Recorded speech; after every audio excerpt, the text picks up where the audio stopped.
चले बेटा स्टार्ट करते हैं। और यहाँ पर जो है हम एल्कीन स्टार्ट करेंगे और एल्कीन को हम 2 लेक्चर में बांट के पढ़ेंगे। ठीक है, आपको 12 हेडिंग्स पढ़ाएंगे, टोटल एनसीईआरटी बेस्ड सारी हेडिंग्स होंगी। 12 हेडिंग्स जो होंगी वो उस पूरे चैप्टर्स में है, उसमें से 6 हेडिंग्स या 5 हेडिंग्स आज पढ़ेंगे और रेस्ट ऑफ द हेडिंग जो है वो नेक्स्ट वीडियो में कवर अप करेंगे। ठीक है, तो यहाँ पर जो हम लोग एल्कीन पढ़ने जा रहे हैं तो एल्कीन को टोटली एनसीईआरटी पैटर्न के थ्रू हम लोग पढ़ेंगे। बेटा मैकेनिज्म वाला पोर्शन हम लोग पहले पढ़ चुके हैं और आप लोग बेहतर है कि आप लोग GOC1 GOC2 देख के आए। अगर बच्चा नहीं भी देख के आ रहा है GOC2 को, तो यहाँ पर हमने हर चीज कवर अप कर रखी है। आपको नोट्स मिल चुके हैं, एल्केन के नोट्स मिल चुके हैं, एल्कीन के भी नोट्स मिल चुके हैं। ठीक है, अब एल्कीन को भी आप लोग अच्छे से पढ़ लें। ठीक, तो एल्कीन में पहली हेडिंग है। अब देखो यहाँ से हम बच्चों वाला खेल नहीं करेंगे, preparation, chemical property, physical property, ये हेडिंग वेडिंग नहीं डलवाएंगे।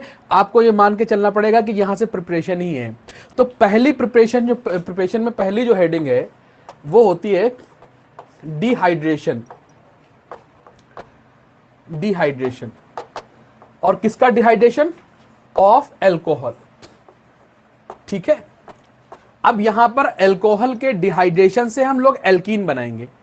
ठीक, तो सबसे पहला सवाल जब भी हम पढ़ाते हैं तो सबसे पहला क्वेश्चन जो होता है वो ये होता है कि ये काम करा कौन पाएगा। तो सबसे बढ़िया रिएजेंट अगर आपको जो आपके सबसे अच्छा जो आपको दिखाई देता है आपके एग्जाम में और आपकी बुक्स में सबसे ज्यादा जो दिखाई देता है वो दिखाई देता है कॉन्संट्रेटेड H2SO4। ठीक है, कॉन्संट्रेटेड H2SO4 जो है ये काम कर पाता है। और कौन काम कर सकता है? ये वाला H3PO4 भी कर देता है डिहाइड्रेशन। और कौन डिहाइड्रेशन करा सकता है? हमारे पास P2O5 भी डिहाइड्रेशन करा सकता है। और भी क्या कोई डिहाइड्रेशन करा सकता है? यस, इसमें जो है हॉट Al2O3, हॉट Al2O3, और भी कोई करा सकता है? बिल्कुल करा सकता है डॉक्टर साहब, एनहाइड्रस ZnCl2। ठीक है, ऑर्गेनिक केमिस्ट्री की बेसिक चीज यही है कि आप लोग रिएक्शन को ना रट के रिएजेंट पे ध्यान दें। अब ये सारे रिएजेंट देखो, कॉम्बिनेशन बनाओ। ऑर्गेनिक केमिस्ट्री पढ़ने का तरीका ही यही है कि आप रिएक्शन ना रट करके रिएजेंट देखें और रिएजेंट की वर्किंग कहां पे है ये जरूर देखें। अब ये नहीं है कि आप रिएजेंट तो याद कर लें कि ये काम ये करता है, ये करता है, ये करता है। हो सकता है कुछ ऐसे रिएजेंट है जिसकी वर्किंग एल्केन के साथ कुछ और है, एल्कीन के साथ कुछ और है, एल्काइन के साथ कुछ और है।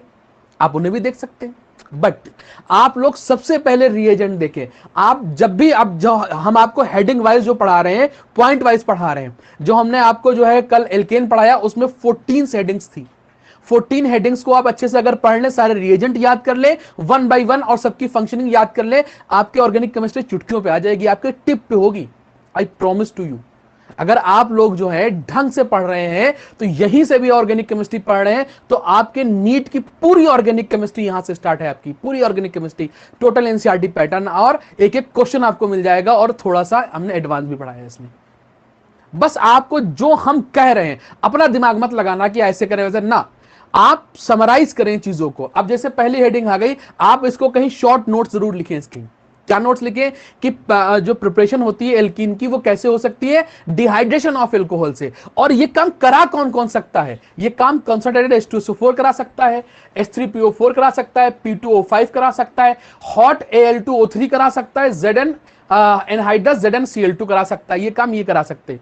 क्लियर नहीं क्लियर? और ये किस पे एक्ट करके करा सकते हैं? एल्कोहल पे। एल्कोहल पे अगर ये तीनों हमको कहीं मिल जाए, देखो इसकी जो फंक्शनिंग है ये यहां पे नहीं पढ़ाएंगे, ये आपको एल्कोहल में पढ़ाएंगे। टर्बिडिटी वाला क्वेश्चन जो आता है वो यहीं से आता है, आपको मालूम होगा, लेकिन वो बात हम लोग वहां पे करेंगे। हमने रिएजेंट सारे एक जगह पे लिखा दिए, ये रिएजेंट चैप्टर वाइज आपके रिपीट होते चले जाएंगे। तो इसको आप नोट करिए कि ये हमारे पास रिएजेंट है, इनका काम क्या है? डिहाइड्रेशन कराना। डिहाइड्रेशन मतलब पानी का निकालना, कहां से? एल्कोहल से। अच्छा चलें इसको हम देखते हैं कैसे निकालते हैं। मान लिया हमने ये लिया C2H5 और ये हमारे पास OH है, C2H5 OH है।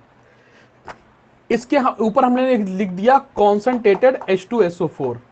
अब देखो आपको देखना क्या है, H2SO4 कॉन्सेंट्रेटेड H2SO4 और किस पे एक्ट कर रहा है? अब देखो कॉन्सेंट्रेटेड H2SO4 में 50 काम है यार, लेकिन वो एल्कोहल के साथ क्या रवैया अपनाता है ये आपको मालूम होना चाहिए। भाई एल्कोहल के साथ वो क्या करता है वो आपको मालूम होना चाहिए। भाई कोई एक इंसान है, उसका बिहेवियर किसी थर्ड पर्सन के साथ कुछ और होगा, फोर्थ पर्सन के साथ कुछ और होगा। भाई अगर कहीं रास्ते में हम मिल जाएं तो तुरंत आप सलाम दुआ शुरू कर दें, गुरुजी प्रणाम, पैर वार छू लोगे या कुछ, तो हम आपके टीचर हैं तो आपका बिहेवियर हमारे साथ कुछ और है, और आप ही का बिहेवियर जो आपका स्टूडेंट, जो आपका दोस्त है, उसके साथ कुछ और होगा। भाई उसको मिलेगा तो हेलो यार, हाय हाउ आर यू, बहुत दिन बाद मिले हो, इस तरीके से आप लोग बात करेंगे। अगर हम मिल जाएं तो आप हमसे जो है नमस्ते सर, सलाम सर, इस तरीके से बात करना शुरू करेंगे। तो आपका बिहेवियर हमारे प्रति क्या है और आपका बिहेवियर दूसरे स्टूडेंट के, जो आपका कलीग या जो आपका क्लासमेट है या आपका जो दोस्त है, उसके तरफ क्या है। तो आपका बिहेवियर जो होता है वो पर्सन टू पर्सन वेरी करता है। इसीलिए हम कह रहे हैं रिएजेंट का बिहेवियर भी जो होता है वो कंपाउंड टू कंपाउंड वेरी करता है। तो आपको रिएजेंट याद करना है और उसका बिहेवियर किसके साथ क्या है ये याद करना है, ठीक है। तो अब देखो कंसंट्रेटेड H2SO4 लिखा है और आपको एल्कोहल दिख गया। अब आपको यहां से ये मालूम है कि कंसंट्रेटेड H2SO4 अगर एल्कोहल के साथ हमें दिख जाए तो कुछ नहीं कराना है, सिर्फ डिहाइड्रेशन कराना है। डिहाइड्रेशन में क्या क्या निकलता है, देखो -H2O निकलेगा, देखो OH तो यहां से एक निकल जाएगा। अब ध्यान देना, इसको ऐसे लिख सकते हैं CH3 CH2 OH, बिल्कुल ऐसे लिख सकते हैं, नहीं लिख सकते हैं, ठीक है। यहां से हमने OH निकाल लिया और जो हमारे पास दूसरा H होता है वो जिस वाले कार्बन पे OH लगा हुआ होता है उसके बगल वाले कार्बन से निकालते हैं, बीटा कार्बन से, इसको हम लोग बीटा कार्बन बोलते हैं, ठीक है। यहां से बीटा हाइड्रोजन निकलेगा, क्लियर नहीं क्लियर। तो एल्कोहल OH तो निकलेगा, और जो दूसरा वाला हाइड्रोजन है वो कहां से निकलता है, जिस वाले कार्बन पे OH लगा हुआ है उसके एडजेसेंट कार्बन से H निकलेगा, यानी कि बीटा कार्बन से निकलेगा, और या उसको हम बीटा हाइड्रोजन ही बोल सकते हैं। तो H कहां से निकलेगा, इस वाले कार्बन से। तो यहां पर जो प्रोडक्ट बनेगा, देखो यहां से एक H निकल गया है तो ये CH2 बचा, और यहां से OH निकल गया है तो पहले सिंगल बॉन्ड तो था ही, ये हो गया। अब यहां से एक बॉन्ड कम हुआ, यहां से एक बॉन्ड कम हुआ, दोनों मिलकर आपस में एक बॉन्ड बना लेते हैं तो ये एल्कीन बन जाता है। तो यहां से एक बात हमारे दिमाग में ये आ गई डॉक्टर साहब कि अगर हमारे पास एल्कोहल का हम डिहाइड्रेशन कराते हैं तो हमको एल्कीन मिलता है। क्या मिलता है, एल्कीन मिलता है, सीधी सीधी बात है, ठीक। चले फिर हमने, अच्छा इसको हम नीचे वाली डायरेक्शन मिटा देते हैं, आपको सब समझ में आ गया होगा, ये यहां से मिटा देते हैं, तो कुछ बातें और भी आपसे करनी। फिर हमने क्या किया, C2H5OH लिया और यहां पर H2SO4 ले लिया, ठीक है। अब की हमने एक चीज देखी, यहां पर जो प्रोडक्ट बन के आया वो C2H5O C2H5 आया, मतलब यहां पर तो एल्कीन आया, लेकिन यहां पर जो बनना वो ईथर बन गया। तो अब बड़े चक्कर में पड़ गए, यार ये क्या हो गया। तो यहां पर एक खेल और होता है, वो होता है टेम्परेचर का खेल। ध्यान देना, अगर हमने टेम्परेचर 170 डिग्री सेंटीग्रेड किया, बहुत इंपॉर्टेंट टेम्परेचर है ये, बहुत इंपॉर्टेंट टेम्परेचर है, ध्यान देना।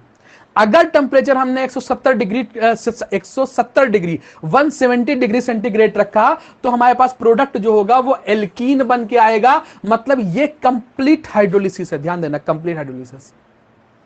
लेकिन अगर हमने टेम्परेचर घटा के 140 डिग्री सेंटीग्रेड कर दिया, 140 डिग्री सेंटीग्रेड कर दिया, तो इससे जो प्रोडक्ट बनेगा वो ईथर बनेगा। और कैसा ईथर बनेगा, बस यहां से H हटा देंगे, देखो यहां से H हटाएंगे, यहां से H हटाएंगे, और जो यहां पर जितने कार्बन इधर लगे हुए उतने कार्बन इधर जोड़ देंगे। तो ध्यान देना, यहां पर इसके 2 मॉलिक्यूल इसीलिए लिए जाते हैं, इसीलिए इसके 2 मॉलिक्यूल लिए जाते हैं। तो ये वाली जो हमारे पास ये वाला डिहाइड्रेशन हुआ वो इनकम्प्लीट डिहाइड्रेशन है, और ये वाला जो डिहाइड्रेशन है वो कैसा है, कंप्लीट डिहाइड्रेशन है। तो आपकी बात समझ में आ गई होगी कि देखो मेनली आपको मिलेगा कॉन्सेंट्रेटेड H2SO4, मेनली आपको बुक में मिलेगा, बड़ा फेवरेट होता है, हर जगह ये लिखा रहता है, एल्कोहल पे साथ क्या करता है, डिहाइड्रेशन कराता है। काहे में एल्कोहल को कन्वर्ट कर देता है, एल्कीन में कन्वर्ट कर देता है, ठीक।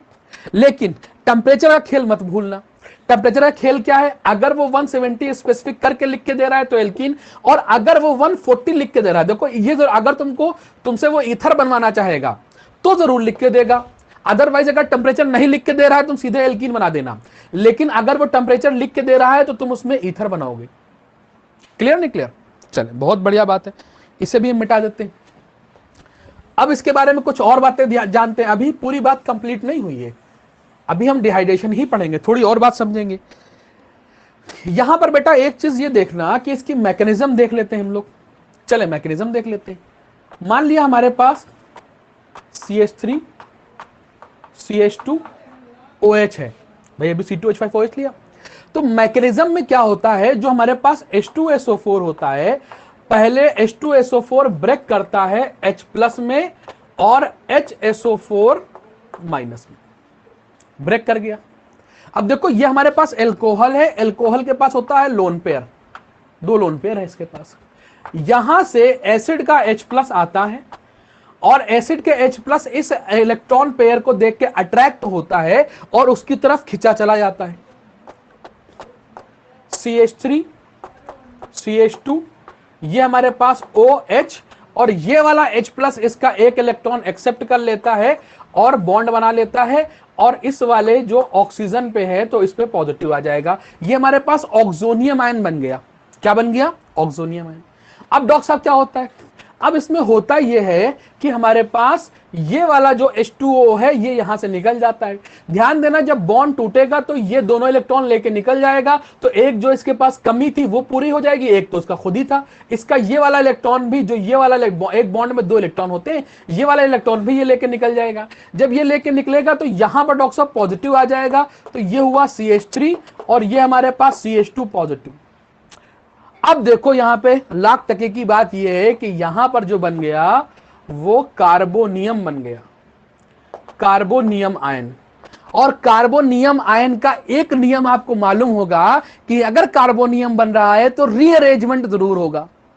अब हमने ढेर सारा रीअरेंजमेंट कराया है इलेक्ट्रोफिलिक एडिशन रिएक्शन में, आप लोग जाए इलेक्ट्रोफिलिक एडिशन रिएक्शन देखें, उसमें हमने बहुत रीअरेंजमेंट कराया है, आप लोग अच्छे से रीअरेंजमेंट देख लें। हालांकि कुछ बातें हम यहां पे भी बताएंगे, ऐसा नहीं है, लेकिन अगर डिटेल आपको पढ़ना है तो आप वहां पढ़ ले, उसमें कई सारे सवाल भी अच्छे अच्छे हमने कराए।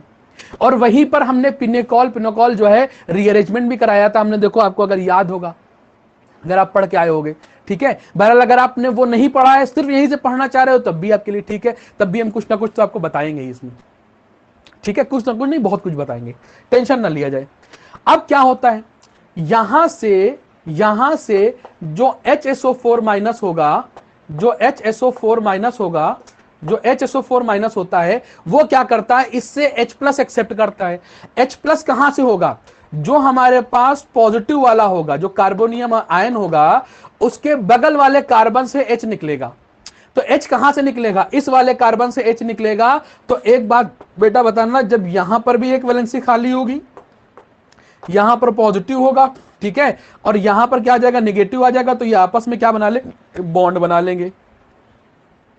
क्लियर नहीं क्लियर? यहां से जो H निकलेगा वो H+ के फॉर्म में निकलेगा। देखो यहां से जो H निकलेगा वो सॉरी H+ के फॉर्म में निकलेगा, तो इसको माइनस देखा जाएगा, तो प्लस माइनस मिलके बॉन्ड बना लेते हैं। तो ये रही इसकी मैकेनिज्म। क्या सर पूरी मैकेनिज्म हम रट ले? ना ना ना, पूरी मैकेनिज्म नहीं रटने की जरूरत है, सिर्फ और सिर्फ आपको इसमें एक बात समझनी है कि इसमें कार्बोनियम आयन बनता है, बस। अगर सवाल लगाने हैं तो आपको सिर्फ और सिर्फ यह मालूम होना चाहिए कि इसमें कार्बोनियम आयन बनता है, बस काम हो गया, आपके लिए खेल हो गया, ठीक है। बाकी ये बहुत ज्यादा रटने की जरूरत नहीं है कि आपको मैकेनिज्म रटनी है। क्लियर नहीं क्लियर?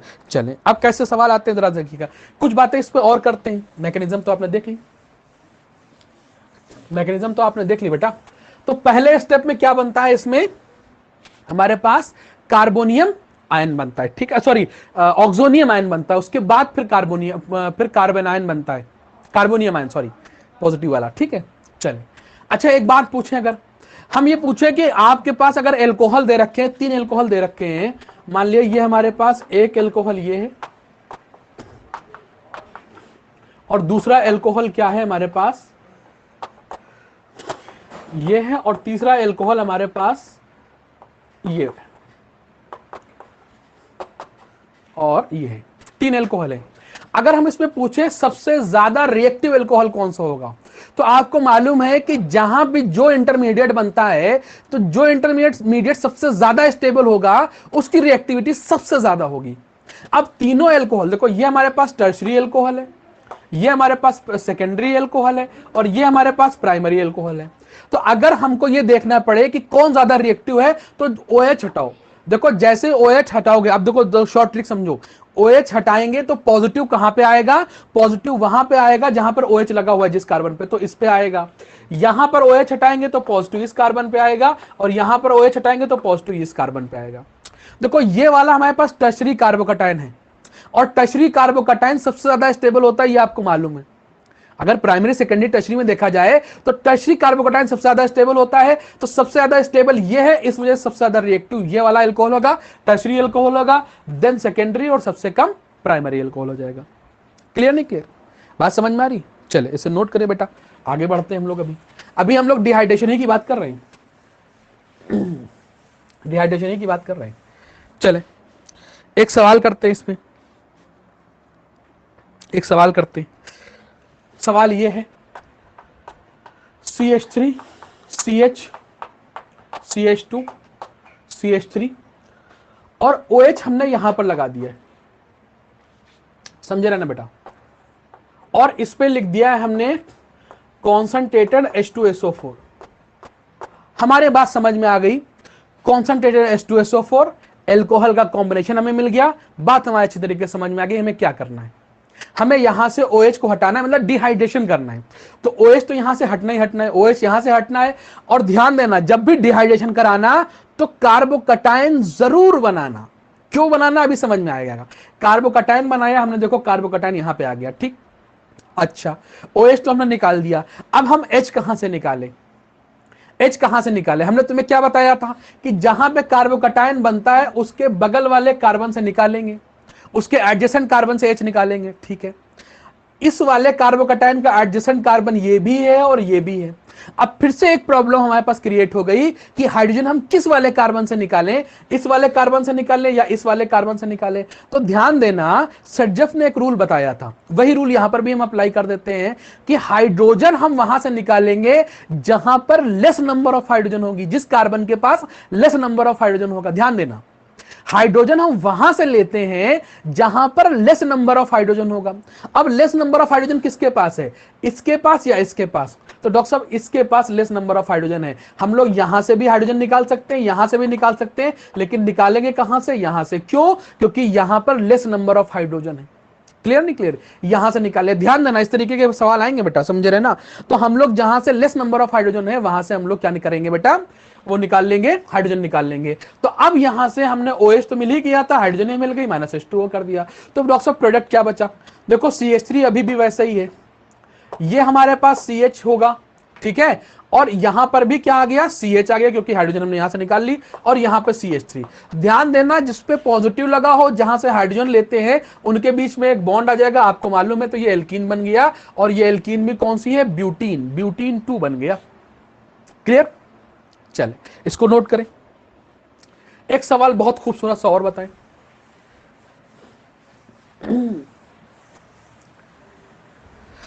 एक सवाल देखो, यहां पर सर्जफ का रूल नहीं लगा है, यहां पर स्टेबिलिटी ऑफ कार्बोकैटायन हुई है।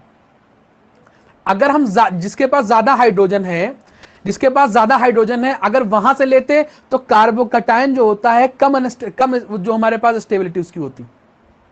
क्लियर? चले एक सवाल और बताएं। जितना ज्यादा कार्बोकैटायन स्टेबल होगा, जितना ज्यादा कार्बोकैटायन स्टेबल होगा,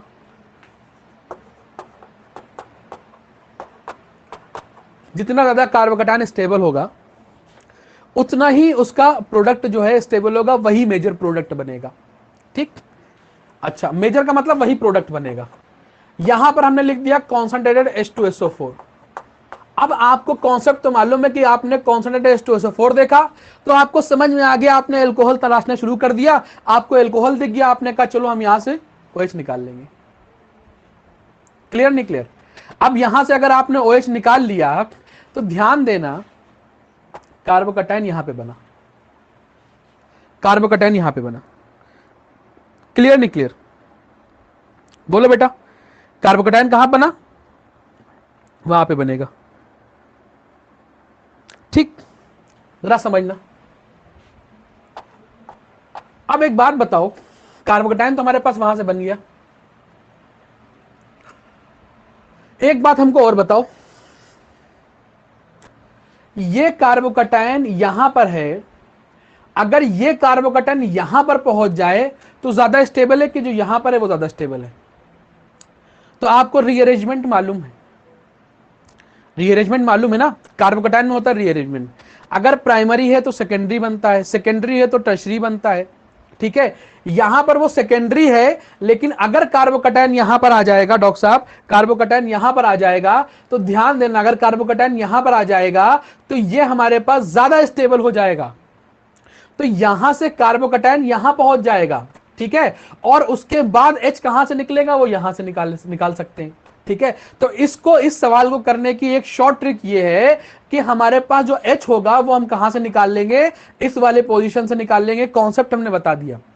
कॉन्सेप्ट क्या होगा, ये हमारे पास कार्बोकैटायन यहां शिफ्ट हो जाएगा, जब कार्बोकैटायन यहां पे शिफ्ट हो जाएगा तो हाइड्रोजन ऑब्वियस सी बात है यहां से निकल जाएगा, ठीक है। तो अगर इतना बड़ा हम नहीं करना चाहते हैं तो हम डायरेक्ट ये सवाल अच्छी तरीके से याद कर लो, याद के तौर पे बता रहे हैं कि अगर ऐसा सवाल मिल जाए तो हमारे पास जो होता है हाइड्रोजन यहां से निकालते हैं, लेकिन कॉन्सेप्ट जो है वो हम बता चुके हैं। तो हमारे पास जो प्रोडक्ट बनेगा डॉक्टर साहब इसमें वो कुछ इस तरीके से बन सकता है, ये देखो रीअरेंजमेंट का प्रोडक्ट बना है, ठीक है। यहां से हाइड्रोजन यहां पे शिफ्ट हो जाएगा, हाइड्राइड शिफ्ट इसको बोलते हैं, ठीक है। और उसके बाद जो है कार्बोकैटायन यहां पर हो जाएगा, जब कार्बोकैटायन यहां पर हो जाएगा तो H कहां से निकलेगा, यहां से निकलेगा, तो हमारे पास CH डबल बॉन्ड CH बन जाएगा, और ये हमारे पास CH2 CH3 बन जाएगा। क्लियर नहीं क्लियर? यहां पर तुम लोग सवाल को गलत कर सकते हो। कैसे गलत कर सकते हो? आप लोग देखोगे दोनों तरफ दो H हैं, तो आप यहां से निकालो कि यहां से निकालो, यहां पे आप लोग सवाल गलत कर सकते हो, इसलिए आप H कहां से निकालोगे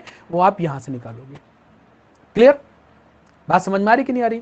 ठीक है, ये रीअरेंजमेंट का प्रोसेस है, ये रीअरेंजमेंट हो रहा है यहां पर, ठीक है।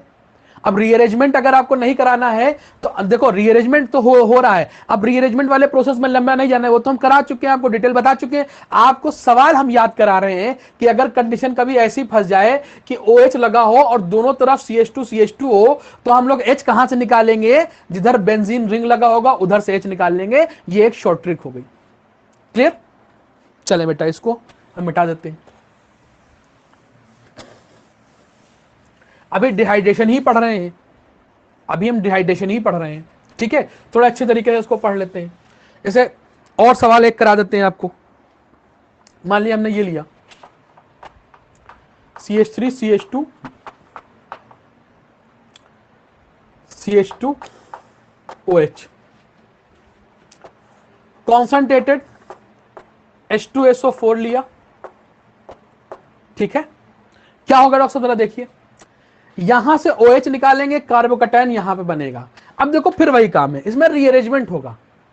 देखो अगर प्राइमरी है तो वो सेकेंडरी में कन्वर्ट हो जाएगा, ठीक है, और अगर सेकेंडरी है तो टर्शरी में। देखो बेटा आप लोग अगर रीअरेंजमेंट यहां पे नहीं समझ पा रहे हो तो ऊपर टाइप करो chemically Saqib ESR, electrophilic substitution reaction, आपको मिल जाएगा। वहां पर पूरा हमने रीअरेंजमेंट कराया है और डिटेल पढ़ाई है रीअरेंजमेंट में, वहां पे आप लोग जाके उसे जरूर देखें एक बार, ठीक है। तो यहां पे क्या हुआ, कार्बोकैटायन यहां पे बना, तो यहां से जो यहां का H होता है वो यहां से H यहां पर शिफ्ट हो जाएगा, यहां पर हाइड्राइड शिफ्ट इसे बोलते हैं, और कार्बोकैटायन यहां पर आ जाएगा। तो जो इंटरमीडिएट डॉक्टर साहब बनेगा वो ये कुछ इस तरीके से बनेगा, CH3 हो गया, CH2 हो गया, ये हुआ CH पॉजिटिव, और यहां पर हो गया CH3। अब इसके बाद यहां से H+ निकलता है, अब यहां से जो है OH तो पहले निकाल दिया, अब H+ हम कहां से निकालें, H+ हम वहां से निकालते हैं जहां पर लेस नंबर ऑफ हाइड्रोजन होगा, तो यहां पर लेस नंबर ऑफ हाइड्रोजन है, यहां से H निकलेगा, तो प्रोडक्ट जो बनेगा वो CH3, इनके बीच में डबल बॉन्ड आ जाएगा, एक H निकल चुका है तो CH डबल बॉन्ड CH और CH3, तो ये हमारे पास ब्यूटीन 2 बन के आ गया। क्लियर नहीं क्लियर? ये हमारे पास ब्यूटीन 2 बन के आ गया। बोलो बच्चा, समझ में आ रहा है कि नहीं आ रहा है? अच्छा अभी थोड़ी देर पहले हमने जो है तुम्हारे पास 1 2 3 4 का मतलब ब्यूटेन एल्कोहल है, ये हमारे पास butyl alcohol, normal butyl alcohol है, ठीक है। इससे पहले हमने सेकेंडरी ब्यूटाइल एल्कोहल लिया था, तो दोनों में देखो प्रोडक्ट वही बन रहा है, ब्यूटीन 2 उसमें भी आया था, ब्यूटीन 2 उसमें भी आया। तो रीअरेंजमेंट आप समझ में आ रहा है कैसे हो रहा है? नहीं समझ में आ रहा है तो जो हमने बताया वहां पे आप एक बार रीअरेंजमेंट देख ले उसके बाद इसको देखें। क्लियर नहीं क्लियर? तो रीअरेंजमेंट जरूर देख ले बेटा इसको एक बार जाके। ताकि आपको रीअरेंजमेंट की कहानी समझ में आ जाए। तो अगर कार्बोकैटायन कहीं पर है तो उसमें रीअरेंजमेंट होना है। तो आपको यहां पर क्या क्या हमने सिखाया डिहाइड्रेशन में। डिहाइड्रेशन की 2-3 बातें बड़ी इंपॉर्टेंट है। सबसे पहले रिएजेंट कौन कौन थे। मेन रिएजेंट कॉन्सेंट्रेटेड H2SO4 था, H3PO4 था, P2O5 था, और हमारे पास Al2O3 था, और एनहाइड्रस ZnCl2 था। इतने रिएजेंट थे इसमें। दूसरी इसमें खास बात ये थी कि टेम्परेचर का खेल था।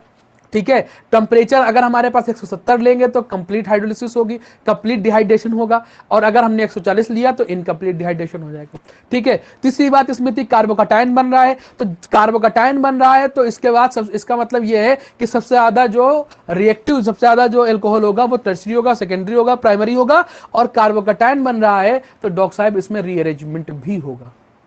ठीक है, और रीअरेंजमेंट के साथ साथ अगर आपके पास कभी कंडीशन ऐसी फंस जाए कि कार्बोकैटायन जो बन रहा है तो आपको हाइड्रोजन कहां से निकालना है, जहां पर लेस नंबर ऑफ हाइड्रोजन होगा वहां से आप हाइड्रोजन निकाल लेंगे। ये सारी बातें आपको हमने सिखाई इसमें।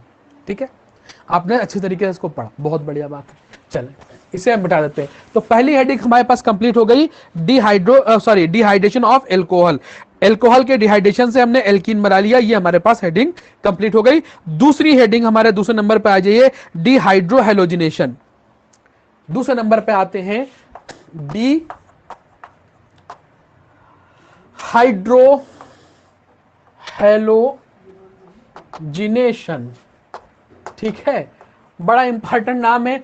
डी माने नहीं निकलना, हाइड्रो मतलब हाइड्रोजन, और हेलोजन का मतलब हेलोजन। ठीक है, हाइड्रोजन और हेलोजन का निकलना ही क्या होता है, डिहाइड्रोहेलोजिनेशन। ठीक है, एक बात ध्यान देना, इसमें हमारे पास जो हेलोजन होता है वो बीटा % निकलता है, तो इसको बोलते हैं बीटा एलिमिनेशन, भी एक नाम देते हैं, एलिमिनेशन।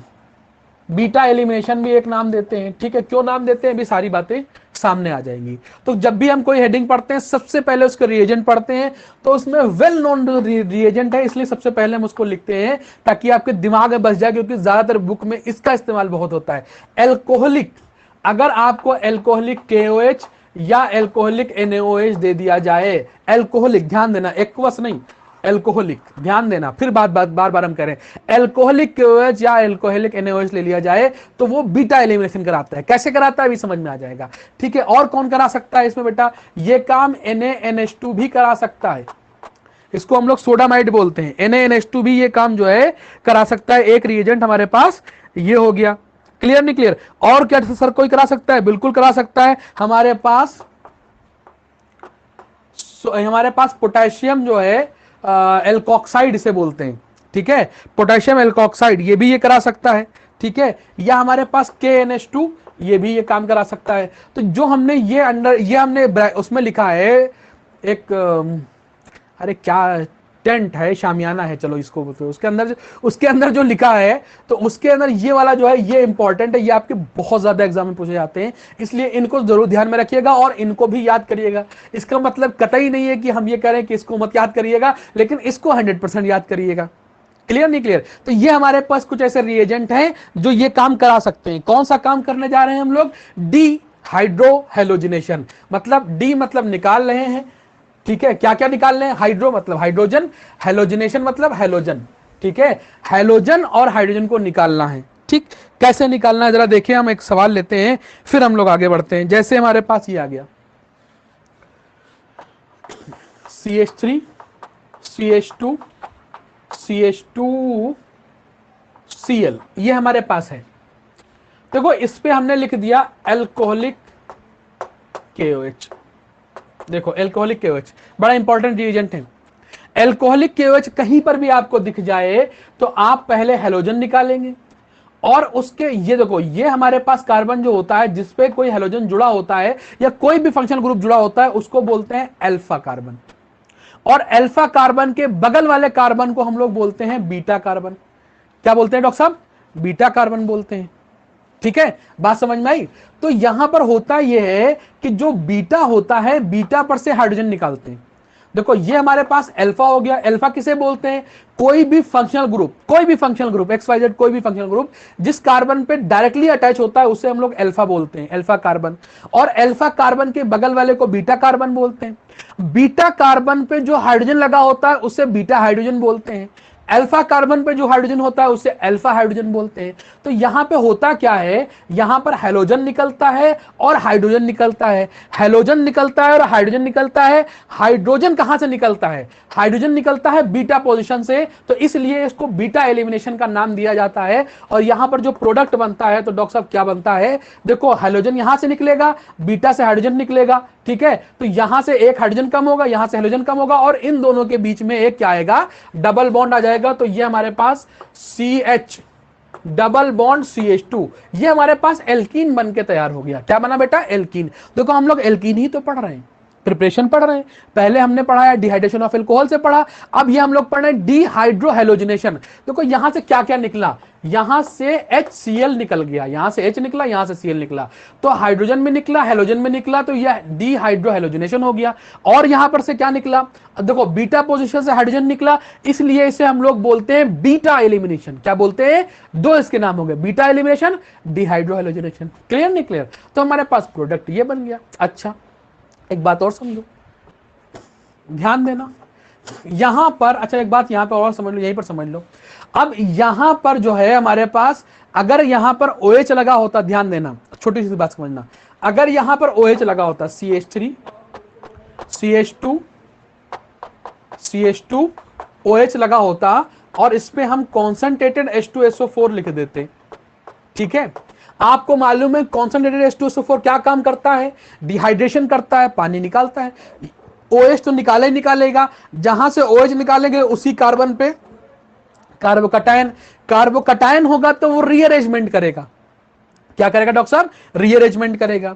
रीअरेंजमेंट कैसे करेगा, अपने बगल वाले कार्बन से हाइड्रोजन या मिथाइल ग्रुप लेगा, ठीक है। अगर हाइड्राइड लेगा तो हाइड्राइड शिफ्ट कहलाएगी, अगर मिथाइल लेगा तो मिथाइल शिफ्ट लेगी, और अगर C6H5 लिया तो उसे बेंजाइल शिफ्ट बोलते हैं। ये डिक्टो सारी बातें हम बता चुके हैं, आप वो लेक्चर जरूर देखें बेटा, ठीक है। तो इसमें अगर जब रीअरेंजमेंट होगा तो ये इसका वाला H तो ये ले लेगा, और ये वाला H प्लस यहां पे आ जाएगा। तो इसका जो रीअरेंजमेंट हो जाएगा वो इस तरीके से होगा, CH3 CH CH3 CH, और उसके बाद क्या हो जाएगा, पॉजिटिव आया, और यहां पर क्या आ जाएगा, CH2 आ जाएगा।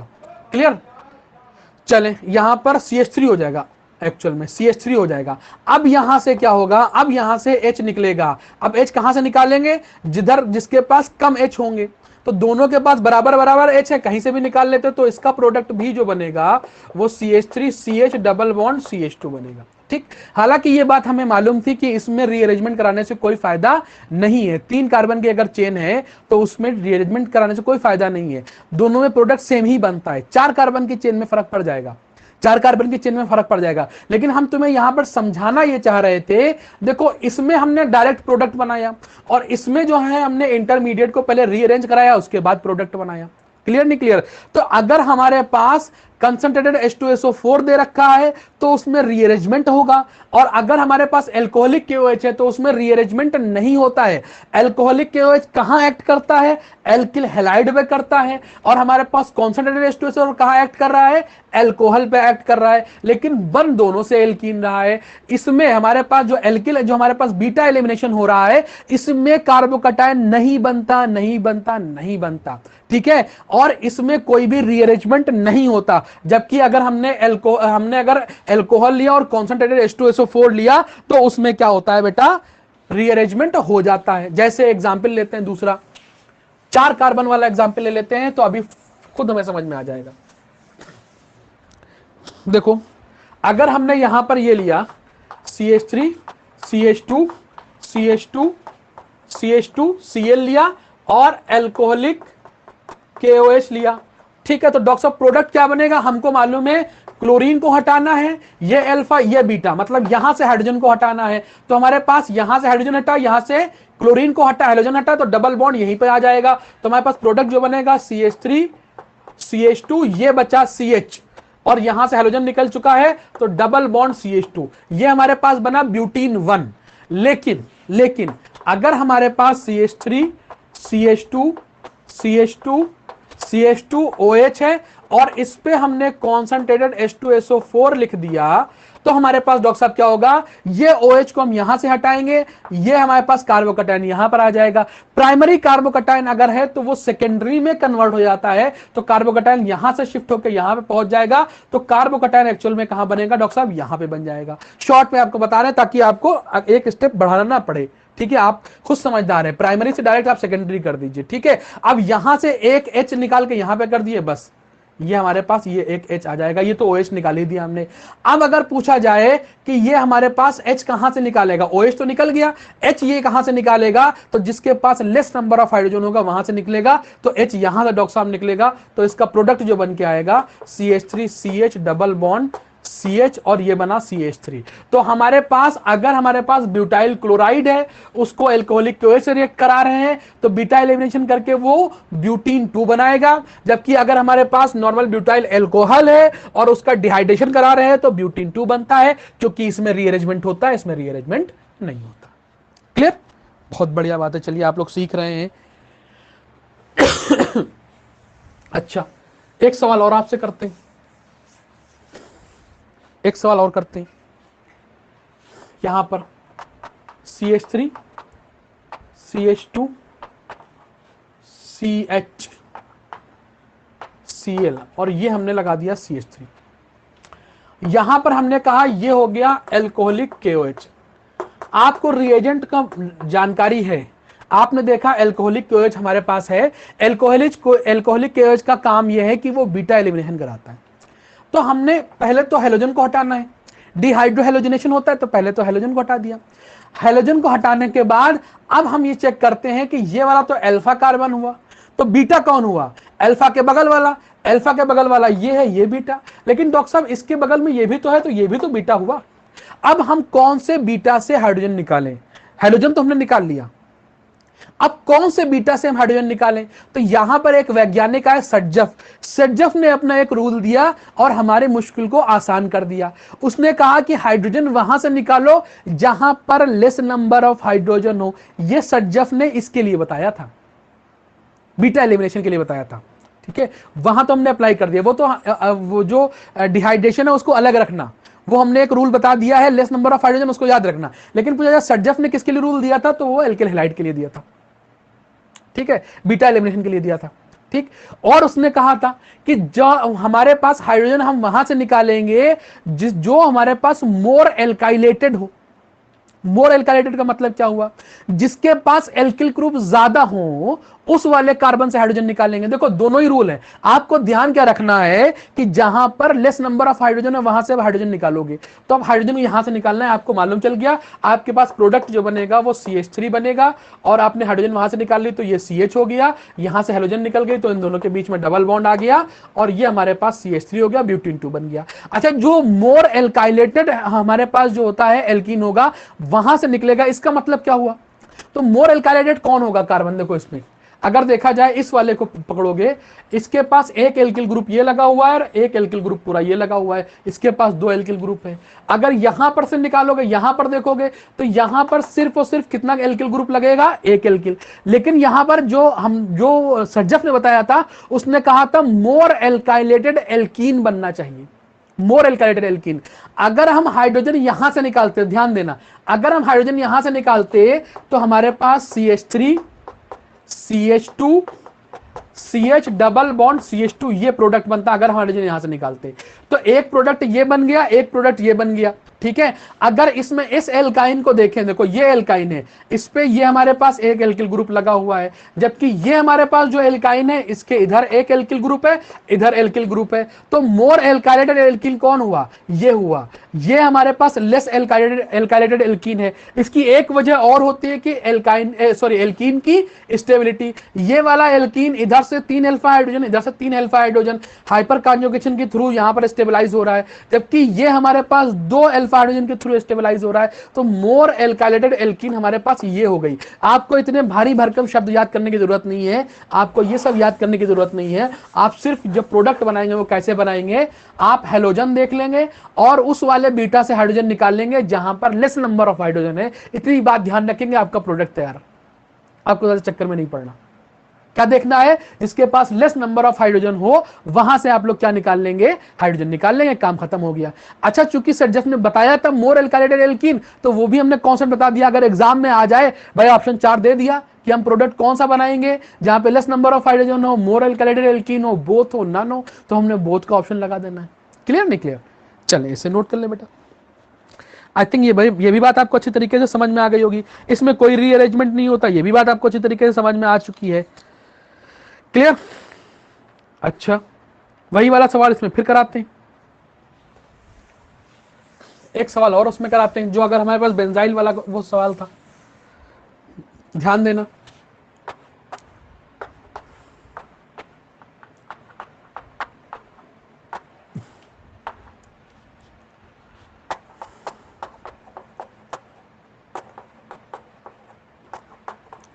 इसमें लगा है और यहां पर एल्कोहलिक KOH लिख दिया।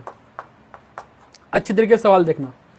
अब आपने हेलोजन तो यहां से निकाल दिया, ये अल्फा हो गया इसके लिए, ये बीटा डॉक्टर साहब, इसलिए ये भी बीटा, दोनों बीटा है और दोनों बीटा के पास नंबर ऑफ हाइड्रोजन दोनों के पास बराबर है। तो जैसा कि हम पहले ही बता चुके हैं, हाइड्रोजन हम उधर निकालेंगे जिधर बेंजीन ग्रुप लगा होगा। तो हम लोग क्या करेंगे, इसमें हाइड्रोजन यहां से निकलेगा, तो जो प्रोडक्ट डॉक्टर साहब बनेगा वो हमारे पास कुछ ये बनेगा, CH डबल बॉन्ड CH, और ये हमारे पास CH2 CH3 बन जाएगा। क्लियर? बहुत अच्छी बात है, नोट कर लिए बेटा इसको अच्छे तरीके से। अच्छा, तो इसको हमने बीटा एलिमिनेशन बोल दिया। एक होता है हमारे पास alpha elimination. Alpha elimination, alpha elimination क्या होता है? ठीक है बेटा, हमारे पास अगर हम ये देखें CH Cl3 और साथ में हम KOH ले लें, CH Cl3 और साथ में हम KOH ले लें, ठीक है, क्लोरोफॉर्म है ये। इसको इस तरीके से लिख सकते हैं हम लोग, ये हमारे पास एक Cl, ये हमारे पास एक Cl, ये हमारे पास एक Cl, हमारे पास H। देखो हेलोजन जिस कार्बन पे लगा हुआ है उसी कार्बन से हाइड्रोजन निकल रहा है, अल्फा वाले कार्बन से हाइड्रोजन निकल रहा है, तो इसलिए इसे हम लोग अल्फा हाइड्रोजन बोलते हैं। यहाँ का H और यहाँ का Cl निकल जाता है, तो इसमें जो प्रोडक्ट बनता है वो CHCl2 बनता है, इसको बोलते हैं डाइक्लोरोकार्बीन। ये बेटा हम लोग जब इंटरमीडिएट पढ़ रहे थे तो हमने डिटेल वहां पे पढ़ाई थी, अगर आप लोगों को याद रह गई हो। हम लोग जब इंटरमीडिएट पढ़ रहे थे तो डिटेल हमने वहां पे पढ़ाई थी। ये हमारे पास डाइक्लोरोकार्बीन बन जाया करता है, और ये किसका इंटरमीडिएट होता है बेटा? ये कार्बेलमीन रिएक्शन और रीमर टीमन रिएक्शन का जो होता है ये हमारे पास इंटरमीडिएट होता है। वो रिएक्शन हमने दोनों वहां बताई थी, करके ही बताई थी, अगर आप लोगों को याद रह गया हो तो।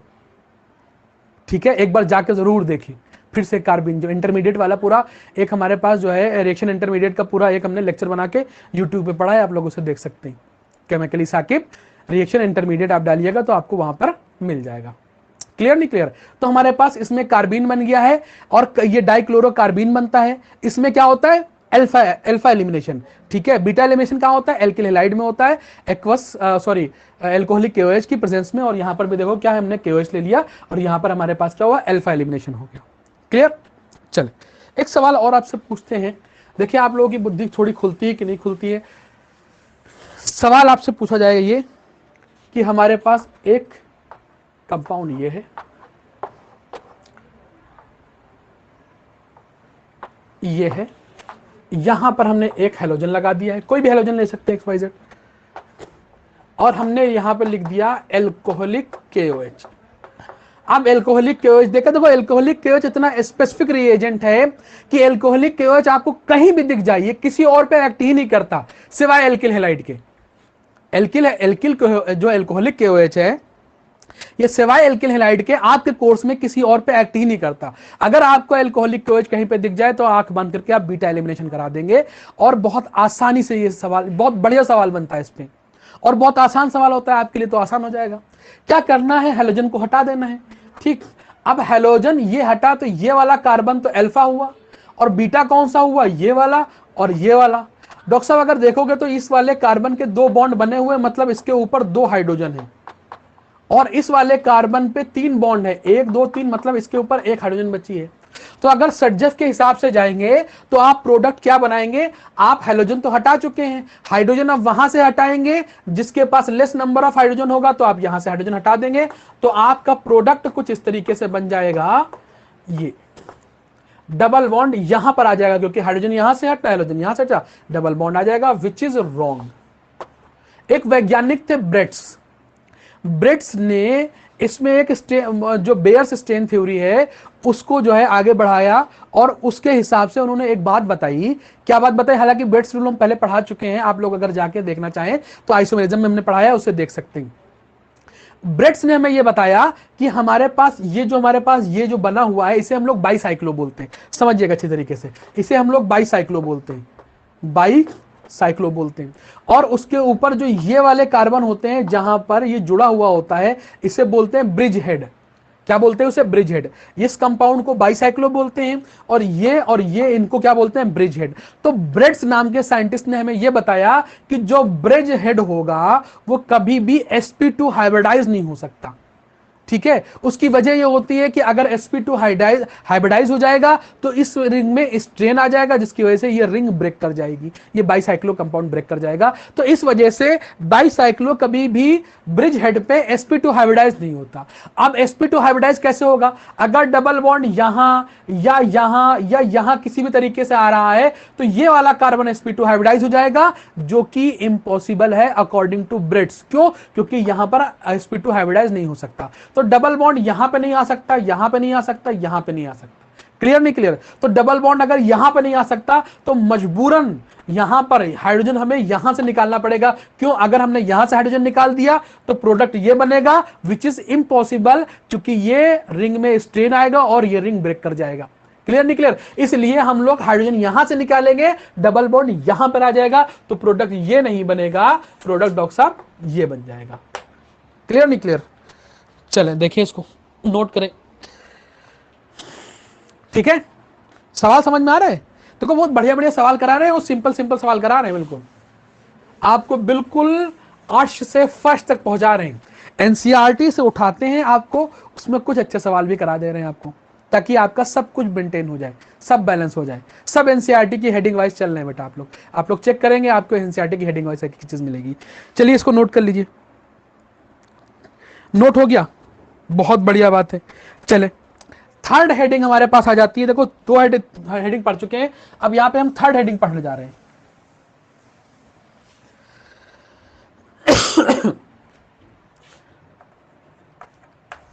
ठीक है, डीहेलोजिनेशन,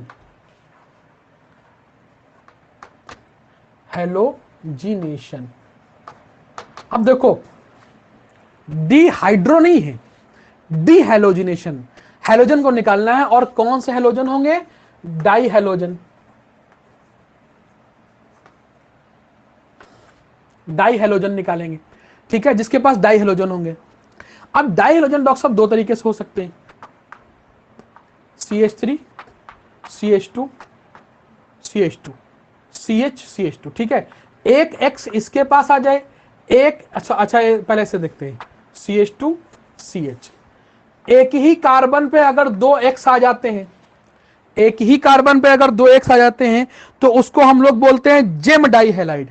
क्या बोलते हैं डॉक्टर साहब, जेम डाई हेलाइड। ये सब हम पढ़ा चुके हैं, अगर आप लोगों को याद रह गया हो, इसीलिए हमने कहा था नॉमेनक्लेचर में जब हम पढ़ा रहे थे तो हमने कहा इस पर सवाल कभी एग्जाम में आपसे नहीं पूछा जाएगा, लेकिन जब ऑर्गेनिक केमिस्ट्री पढ़ाएंगे तो ये बहुत याद आएगा, बहुत दर्द देता है यार, ठीक है। इसलिए आपको ट्राइबल सिस्टम और कॉमन सिस्टम जरूर पढ़ना चाहिए, ठीक है। तो इसको बोलते हैं जेम डाई हेलाइड। एक ही कार्बन पे अगर हमारे पास दो हो तो दो हेलोजन लगे हुए तो उसे जेम या जेमिनल भी बोलते हैं, एक ही चीज है, जेमिनल, ठीक है। या इसको एक और नाम देते हैं एल्काइलिडीन,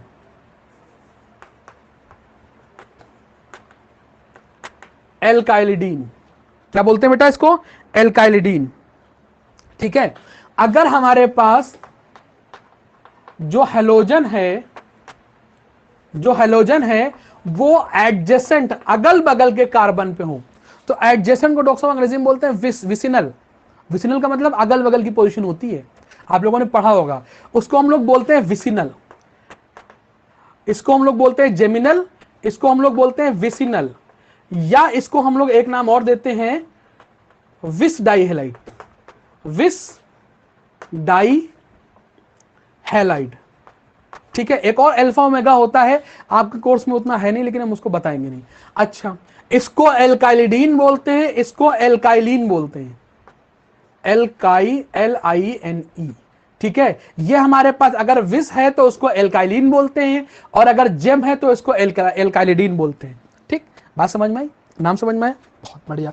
तो ये हम जो है डीहैलोजिनेशन कराने वाले हैं। डीहैलोजिनेशन का मतलब हैलोजन को निकालना, और कहां पर, जहां पर एक नहीं दो हों। एक वाले के लिए हमने क्या लिया था, बीटा एलिमिनेशन कराया था, एल्किल हैलाइड उसे बोलते हैं, जिसके पास एक हैलोजन होगा। ठीक है, ये भी हमारे पास एल्किल हैलाइड है, लेकिन इसके पास दो हैलोजन है। एक हैलोजन वाले के लिए हमने क्या इस्तेमाल किया था, एल्कोहलिक KOH। ठीक है, यहां पर हम लोग क्या इस्तेमाल करेंगे, यहां पर हम लोग सोडियम मेटल या जिंक मेटल करेंगे। अच्छा, सोडियम और जिंक का इस्तेमाल हमने एल्केन में भी किया था, एल्किल हैलाइड पे। ध्यान देना, ये यही चीजें होती है, ये चीजें सीखने वाली होती हैं। देखो, अगर हमने ये ले लिया, हमने कहा CH3 CH और CH2 और ये CH और ये क्लोरीन और ये क्लोरीन। ठीक है, तो इसका अगर नाम पूछा जाए तो इसको हम एल्काइलिडीन बोल सकते हैं ना। तो एल्काइलिडीन मतलब एल्के की जगह पे क्या होगा, 1 2 3, तो इसका नाम हो जाएगा प्रोप, LYDINE, प्रोपाइलिडीन क्लोराइड। अब प्रोपाइलिडीन अगर लिख दिया है तो इसका मतलब एक कार्बन पे 2 क्लोरीन लिखा होगा। अगर प्रोपाइलीन लिखते, अगर प्रोपाइलीन लिखते डॉक्टर साहब, CH3 CH Cl CH2 Cl, इसको लिखते हैं हम लोग प्रोपाइलीन। ठीक है, बात समझ में आ रही है, इसको कैसे नाम लिखा जाता है, इसको हम डाइन लिखते हैं।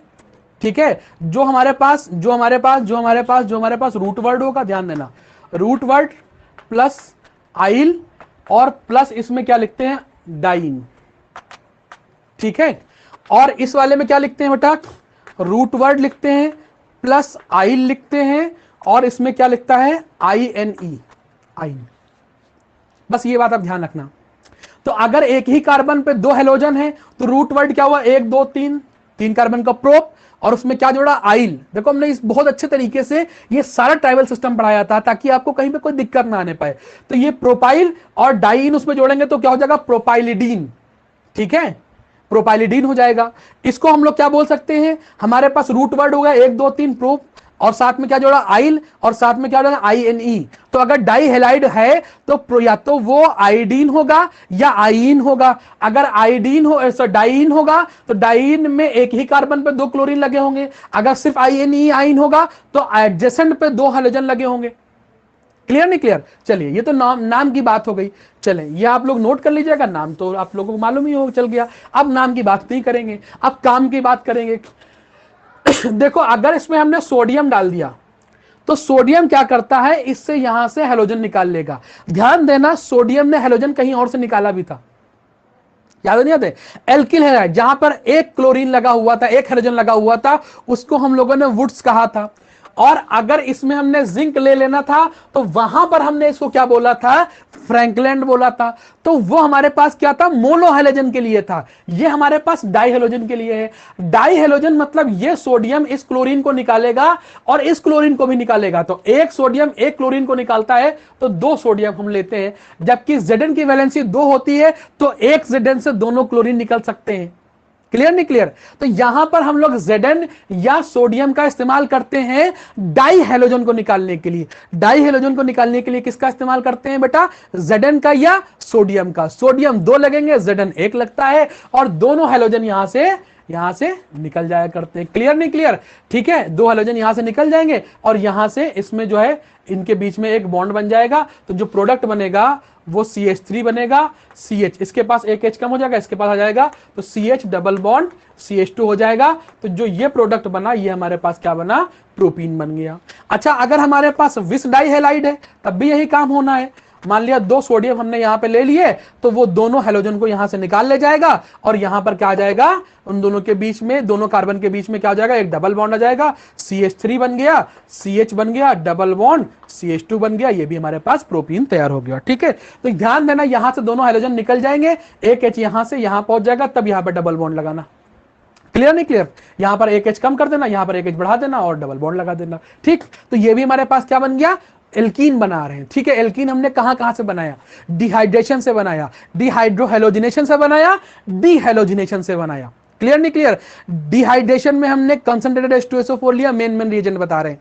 ठीक है, डिहाइड्रोजनेशन में हमने एल्कोहलिक क्लोराइड लिया और यहां पर हमने क्या लिया, सोडियम और जिंक लिया। ठीक है, सोडियम और जिंक अगर हमारे पास मोनोहेलाइड के साथ आते हैं तो उसको हम लोग बोलते हैं वुड्स रिएक्शन और फ्रैंकलाइन रिएक्शन। यहां पर हमारे पास डाइहेलाइड के साथ भी ये काम करते हैं। 2 सोडियम हम लेंगे तो दोनों Cl निकलेगा, अगर जिंक लेंगे तो एक लेंगे, क्योंकि जिंक की वैलेंसी एक है, वो Cl2 बना सकता है एक साथ, इसलिए जिंक एक लिए जाता है, सोडियम 2 लिए जाते हैं। ठीक है, क्लियर नहीं क्लियर? देखो बेटा, सीक्वेंस वाइज पढ़ना है हमको, रिएजेंट याद करना है। पहला हमने डिहाइड्रेशन पढ़ा, रिएजेंट कंसंट्रेटेड H2SO4, फंक्शनिंग उसकी हमें याद हो गई। क्या करना है, OH को निकालना है और OH के बाद जो H कहां से निकालना है, जहां पर लेस नंबर ऑफ हाइड्रोजन हो, लेकिन कार्बोकैटायन बनाने के बाद।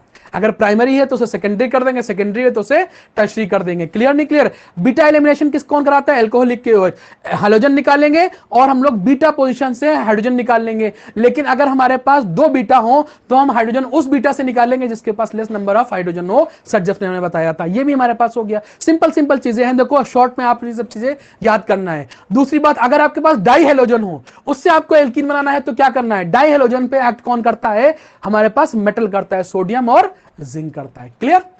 बहुत बढ़िया बात है। अच्छा, इसमें एक बात और आपसे पूछे, बड़ी इंपॉर्टेंट बात है बेटा। हमारे पास CH, अब इधर कुछ भी लगा हो, यहां पर एक आयोडीन है, यहां पर एक आयोडीन है। ठीक है, CH, यहां पर एक आयोडीन है, यहां पर एक आयोडीन है, और हम चाहें तो इसका डीहेलोजिनेशन, मतलब दोनों हेलोजन को निकालना है, तो हमने क्या किया, यहां से दोनों हेलोजन निकाल दिए, तो ये हमारे पास CH डबल बॉन्ड CH तैयार हो गया। ठीक, लेकिन ध्यान देना, अगर हमारे पास कहीं पर एडजेसेंट, ध्यान देना, अगर हमारे पास कहीं पर एडजेसेंट पे आयोडीन है, एडजेसेंट पे आयोडीन, ध्यान देना, तो वो कभी भी एल्कीन नहीं बना पाता, वो कभी भी बेटा एल्कीन नहीं बना पाता। क्यों? क्योंकि ये रिएक्शन जो होती है रिवर्स हो जाती है। ये रिएक्शन क्या होती है बेटा, रिवर्स हो जाती है।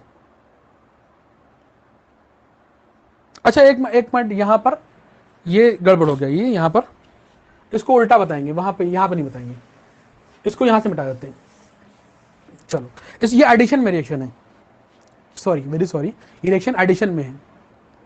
जब इसको ऐड कराएंगे ना उस पे, तब डायहाइड्रोजन को ऐड कराएंगे। ठीक है, तब की तब देखी जाएगी। चले, इसको इतना आप लोगों ने नोट कर लिया। अच्छा, 2 रिएक्शन इसमें और इंपॉर्टेंट आप कर लीजिए। अगर आपके पास CH Br2 और इसमें हमने सोडियम ले लिया, तो आपको मालूम है 2 Br है तो 2 सोडियम ले लेंगे हम लोग। ठीक, लेकिन अगर दोनों सोडियम हमने ले लिए तो एक कार्बन गरीब हमारे पास क्या करेगा, एक कार्बन, अब दूसरा कार्बन होता तो उसके साथ ये डबल बॉन्ड बनाता। तो हम लोग क्या करते हैं, मजबूरी में इसके 2 मॉलिक्यूल लेते हैं। इसी के तरीके से अगर इसके 2 मॉलिक्यूल लेंगे तो ब्रोमीन हो गए 4, तो यहां पे हमको सोडियम चाहिए 4। ठीक है, अब यहां पर 2 CH हो जाएंगे ना, तो दोनों CH मिलके आपस में डबल बॉन्ड बना लेंगे, तो CH डबल बॉन्ड CH बन जाया करता है हमारे पास प्रोडक्ट इसमें। क्लियर नहीं क्लियर? बात समझ में आ रही कि नहीं आ रही? ठीक है, चले, अगर हमारे पास ये है CH2, इधर एक बॉन्ड लगा लो, इधर एक बॉन्ड लगा लो, ताकि वैलेंसी पूरी हो जाए, इधर एक बॉन्ड, इधर एक बॉन्ड। ठीक है, अगर हमारे पास CH2 डबल बॉन्ड CH और ये Cl आ जाए, इसमें अगर हम सोडियम लगाना चाहें तो क्या होगा डॉक्टर साहब?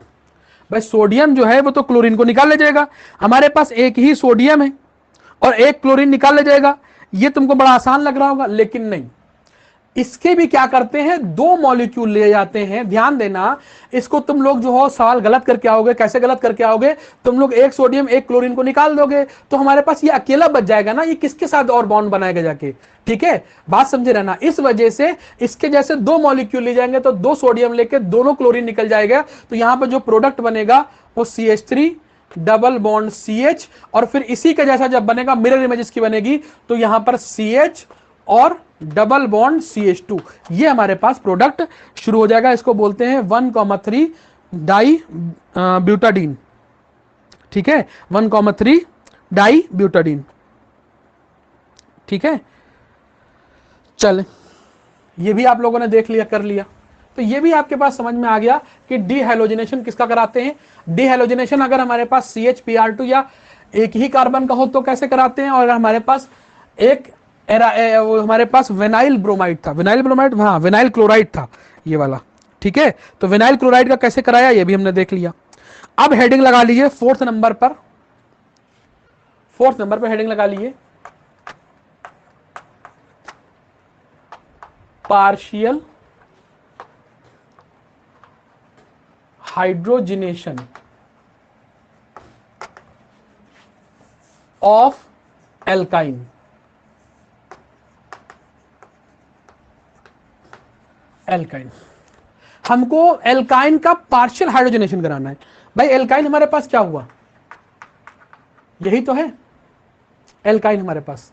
ठीक है, अब एल्काइन का हाइड्रोजनेशन अगर हम करा रहे हैं, ध्यान देना, एल्काइन का हाइड्रोजनेशन हमने वहां भी कराया था एल्केन में, तो हमने क्या किया था, इसके दोनों बॉन्ड को तोड़ दिया था, और यहां पर चूंकि 2 बॉन्ड तोड़े थे तो 4 हाइड्रोजन लिए थे, 2 हाइड्रोजन इसको 2 हाइड्रोजन इसको दे दिए थे, तो ये हमारे पास CH2 बॉन्ड CH2, मतलब ये एल्केन में कन्वर्ट हो गया था। लेकिन हमें एल्केन में कन्वर्ट ही नहीं कराना, हमें एल्कीन में कन्वर्ट कराना है। तो हम लोग करते क्या है, इसका पार्शियल हाइड्रोजनेशन कराते हैं, मतलब 3 बॉन्ड में से सिर्फ 1 बॉन्ड ब्रेक हो, कुछ ऐसा करते हैं। 3 बॉन्ड में से 1 बॉन्ड ब्रेक हो, कुछ ऐसा करते हैं। तो यहां पर 1 बॉन्ड ब्रेक हो रहा है तो 2 हाइड्रोजन की जरूरत पड़ेगी, एक इसको एक इसको। ठीक है, हमने एक H इसको दे दिया और एक H इसको दे दिया, हमारे पास एल्कीन बन गया। बन गया नहीं बन गया, ठीक। अच्छा, ये काम करा कौन सकता है, जरा ध्यान देना। पहले तो एक बात समझना कि अगर हमारे पास सोडियम ले लिया और हमने NH3 ले लिया, तो ये हमारे पास सोडियम क्या करता है, इस H को निकलवा देगा, इस H को यहां से एक H हटाएगा और NaNH2 में कन्वर्ट करा देगा और एक हाइड्रोजन हमको यहां पे दे देगा। ठीक, तो इसमें 2 बातें जरा समझो। अगर कहीं पर सोडियम और NH3 का कॉम्बिनेशन होगा तो वो हमको हाइड्रोजन प्रोवाइड कराएंगे। क्या प्रोवाइड कराएंगे, हाइड्रोजन प्रोवाइड कराएंगे। देखो, इसने हमको हाइड्रोजन प्रोवाइड करा दिया। क्लियर नहीं क्लियर? अच्छा, एक बात और समझो, हम लोग अमूमन ये कहते हैं कि NH3 हमारे पास बेस है, ऑब्वियस सी बात, बेस होता ही होता है, लेकिन एसिड और बेस जो होता है वो कंपैरेटिव स्टडी है, कंपैरेटिवली देखते हैं। अगर यहां पर देखा जाए तो सोडियम इसके H को डिस्प्लेस कर रहा है, तो ये हमारे पास NH3 यहां पर एसिड की तरीके से और ये हमारे तरफ पास बेस की तरीके से काम करेगा। तो अगर हमारे पास कहीं पर भी सोडियम हो और लिथियम हो और NH3 का कॉम्बिनेशन मिल जाए, NH3 का कॉम्बिनेशन मिल जाए, तो यह समझ लेना कि वो हमें हाइड्रोजन प्रोवाइड करेगा, और वही हाइड्रोजन जो है वो हम लोग हाइड्रोजनेशन में इस्तेमाल कर लिया करते हैं। ध्यान देना, यही हाइड्रोजन हम लोग हाइड्रोजनेशन में इस्तेमाल कर लिया करते हैं। अगर ये कॉम्बिनेशन कहीं मिल जाए, नाली अमोनिया, तो इसको हम लोग एक नाम देते हैं बेटा, इसको, इससे जो रिडक्शन होता है उसको हम लोग बोलते हैं बिर्च रिडक्शन। इसे हम लोग क्या बोलते हैं डॉक्टर साहब, बिर्च रिडक्शन। ध्यान देना, इसको हमने कैसे याद किया था, नाली अमोनिया। जो 1 नंबर किया जाता है वो ज्यादातर लोग नाली में कर देते हैं। तो ये सोडियम और लिथियम नाली, और अमोनिया, अमोनिया कहां जाता है भाई, यूरिन का मतलब अमोनिया ही तो होता है, अमोनिया तो निकलता है। हालांकि तुमको मालूम है, बायोलॉजी के स्टूडेंट हो, किसी को अमोनोटिलिक होगा, कोई अमीनोटिलिक होगा, तो वो सब बात नहीं, लेकिन हमने एक नॉर्मली तुमको बता दिया कि ये नाली अमोनिया बिर्च। ठीक है, तो बिर्च कहां जाते हैं, नाली पे करते हैं, तो इसलिए इस तरीके से एक कॉम्बिनेशन बन गया तो याद रहेगा, बिट्स में क्या होता है, नाली अमोनिया, तो थोड़ा सा याद रहेगा कि उसमें सोडियम लिथियम और अमोनिया के साथ लिया। तो फंक्शनिंग कैसे होती है समझ में आया, क्योंकि ये हमारे पास सोडियम या लिथियम जो होगा वो अमोनिया के साथ हाइड्रोजन देता है, तो ये हाइड्रोजन का इस्तेमाल हम लोग कहाँ में करते हैं, हाइड्रोजनेशन में करते हैं। और अगर हाइड्रोजनेशन हो रहा है, किसी में हाइड्रोजन को जुड़ रहा है, वही तो डॉक्टर रिडक्शन हुआ, तो इसको हम लोग रिडक्शन भी बोल सकते हैं। तो इससे जो रिडक्शन होता है उसको हम लोग क्या बोलते हैं, बिर्च रिडक्शन। क्या बोलते हैं बेटा, बिर्च रिडक्शन। क्लियर नहीं क्लियर? तो अगर हमने बिर्च रिडक्शन कराया तो हमारे पास जो रिडक्शन होगा वो हमारे पास कंट्रोल्ड होगा या पार्शियल होगा, उसमें दोनों बॉन्ड नहीं टूटेंगे। ठीक है, तो अगर हमको ध्यान देना, अगर हमको कहीं पर अच्छी तरीके से बात को समझना, अगर हमको एल्काइन से एल्कीन बनाना है, मतलब हम ये चाह रहे हैं सिर्फ एक बॉन्ड टूटे, तो हम यहां पर PTH2 नहीं लेंगे। अगर ये लिया तो ये कंप्लीट हाइड्रोजनेशन करा देगा, दोनों बॉन्ड को ब्रेक करा देगा, वो एल्केन में कन्वर्ट हो जाएगा। तो इस वजह से हम ये ना लेकर के हम एक ऐसा रिएजेंट लेते हैं जो कंप्लीट हाइड्रोजनेशन ना कराए, पार्शियल हाइड्रोजनेशन कराए, और वो हमारे पास क्या होता है, सोडियम और अमोनिया, NaNH3 या लिथियम अमोनिया ले सकते हैं। इसको हम लोग बोलते हैं बिर्च रिडक्शन। ठीक है, अच्छा, यही काम एक और रिएजेंट करा सकता है, यही काम कंट्रोल्ड मैनर में जो हाइड्रोजनेशन है वो एक और करा सकता है, उसको बोलते हैं लिंडलार्स कैटलिस्ट। ठीक है, लिंडलार्स कैटलिस्ट। अगर लिंडलार्स भी है तो भी वो एल्काइन को एल्कीन में कन्वर्ट करेगा। किसमें कन्वर्ट करेगा बेटा, एल्कीन में कन्वर्ट करेगा। ध्यान देना अच्छी तरीके से, अगर हमारे पास एल्काइन को एल्कीन में कन्वर्ट करना है तो हमारे पास रिएजेंट हो गए, एक हमारे पास बिर्च हो गया, एक हमारे पास लिंडलार्स हो गया।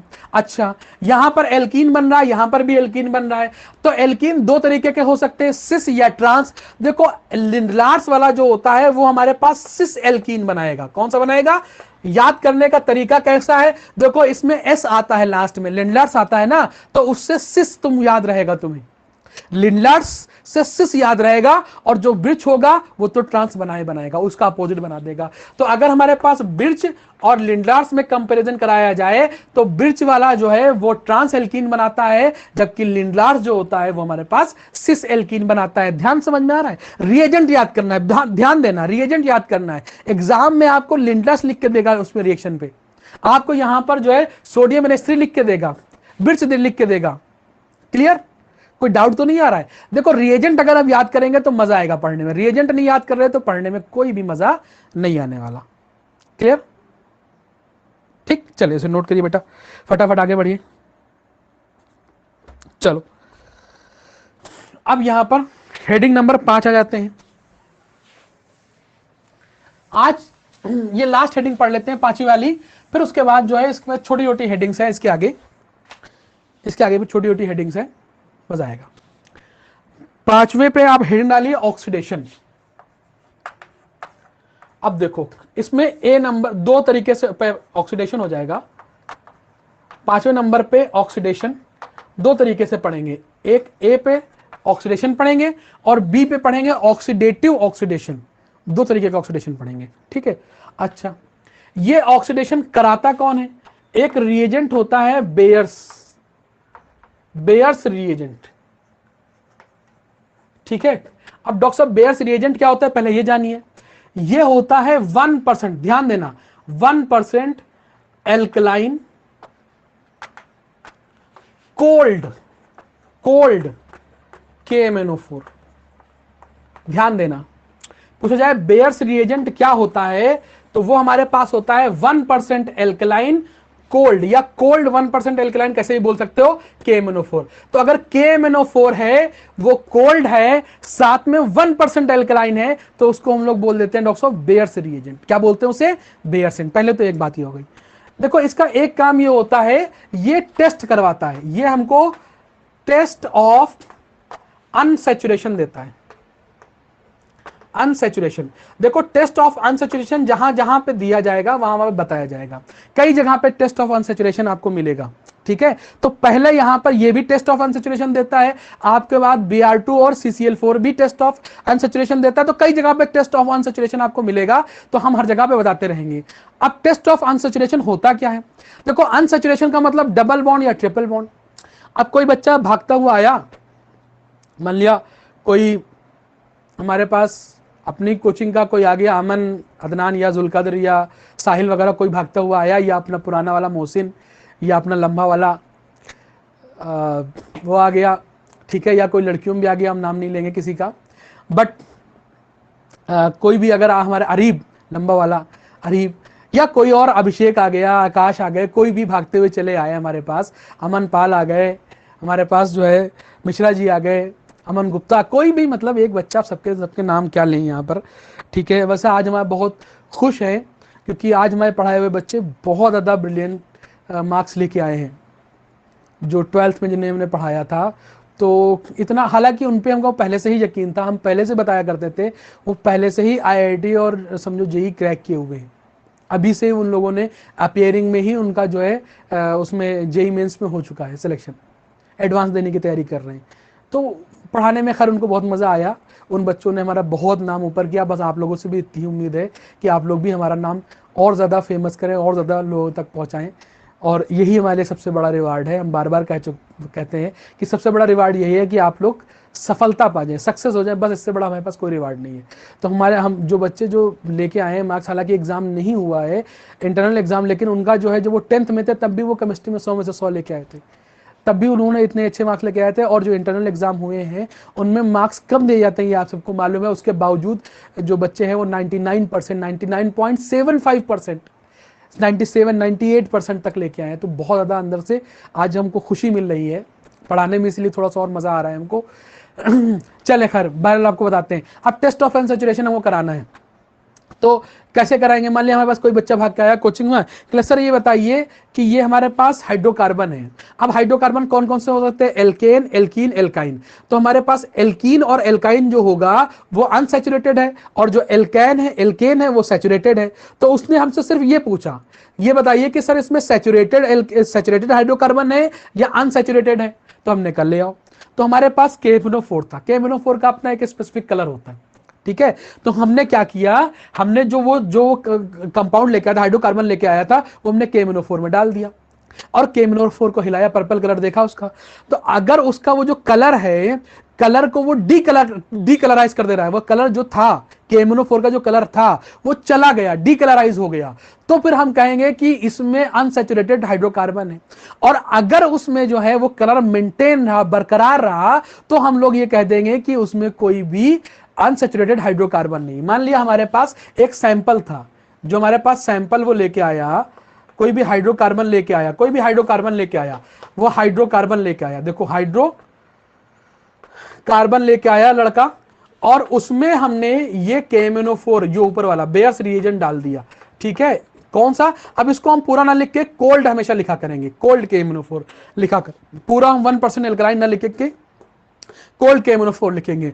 अगर इस कोल्ड KMnO4 का कलर जो है वो डीकलराइज हो गया, डीकलराइज मतलब इसका कलर खत्म हो गया, तो हम कहेंगे इसमें अनसैचुरेटेड हाइड्रोकार्बन है। और अगर इसमें डीकलराइज नहीं हुआ तो हम कहेंगे इसमें सैचुरेटेड हाइड्रोकार्बन है। तो इसका मतलब हमको यह मतलब पता चल गया कि यहां पर यह टेस्ट ऑफ अनसैचुरेशन है, मतलब इसमें हमको अनसैचुरेशन हाइड्रोकार्बन है कि नहीं है यह पता चल जाएगा। तो इससे हम इसका टेस्ट भी कर सकते हैं। क्लियर नहीं क्लियर? कौन करा रहा है हमारे पास? Bears reagent. बात समझ में आ रही कि नहीं आ रही? बेयर्स रिएजेंट का पहला काम क्या हुआ? टेस्ट ऑफ अनसैचुरेशन, ठीक है। ये बताता है कि इसमें अनसैचुरेशन है हाइड्रोकार्बन में कि नहीं अनसैचुरेशन है, ठीक है। दूसरा काम देखो, अब देखो इसको हम लोग क्या लिखेंगे? बेयर्स रिएजेंट को कोल्ड KMnO4 हमेशा लिखा करेंगे। अब इसका फंक्शन देखो, अगर ये हमारे पास कोल्ड KMnO4 है, अब ये दोनों पे इसको हम एक्ट कराएंगे। पहले बार एल्कीन पे कराएंगे। अगर ये एल्कीन पे एक्ट कर रहा है, ध्यान देना, अगर ये एल्कीन पे एक्ट कर रहा है, अच्छी तरीके से इस बात को इसको ध्यान देना। अच्छा एक बात इसमें, एक पॉइंट थोड़ा सा रह गया एक पॉइंट इसमें ये रह गया कि टेस्ट ऑफ अनसैचुरेशन जो होता है वो बेंजीन नहीं देता, क्यों नहीं देता? क्योंकि बेंजीन के पास पाई बॉन्ड तो है, अनसैचुरेटेड बॉन्ड है, बट उसके पाई बॉन्ड जो होते हैं वो रेजोनेंस में होते हैं, वो हमारे पास जो होते हैं अवेलेबल नहीं होते हैं।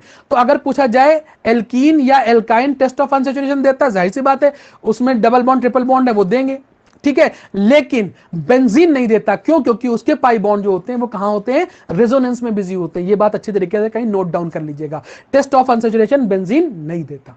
क्लियर नहीं क्लियर? चलिए इधर देखिए। अच्छा, हमारे पास एल्कीन है, एल्कीन से जो इसमें बनता है वो हमारे पास डाईऑल बनता है। क्या बनता है बेटा? डाईऑल, ठीक है। अब डाईऑल कैसे बनता है? मान लिया हमारे पास CH और डबल बॉन्ड CH है, इस तरीके से है, ठीक है। और इसमें हमने कोल्ड KMnO4 ले लिया। क्या ले लिया बेटा? Cold KMnO4। अब कोल्ड KMnO4 का मतलब क्या हुआ? वही बेयर्स रिएजेंट। क्या होगा डॉक्टर साहब इसमें?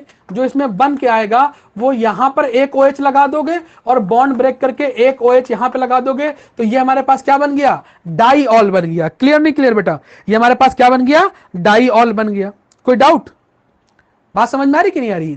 एल्कीन पे कैसे रिएक्ट करता है? डाईऑल बनाता है। अच्छा, एक बात यहां पर और एक एक्स्ट्रा चीज आपको और बता दें। यहां पर क्या एक्स्ट्रा चीज बताना चाह रहे हैं कि अगर हमारे पास एल्कीन में अगर कहीं पर Ag+O2 हो, अगर कहीं पर एल्कीन में ये रिएजेंट ले लिया जाए Ag+O2 या इसको एक Ag2O एक साथ ले लिया जाए, तो अगर सिल्वर ले लिया जाता है तो इसमें जो बनता है वो एपॉक्सी ग्रुप बन जाता है। क्या बनता है डॉक्टर साहब? इसमें जो बनता है वो एपॉक्सी ग्रुप बन जाता है।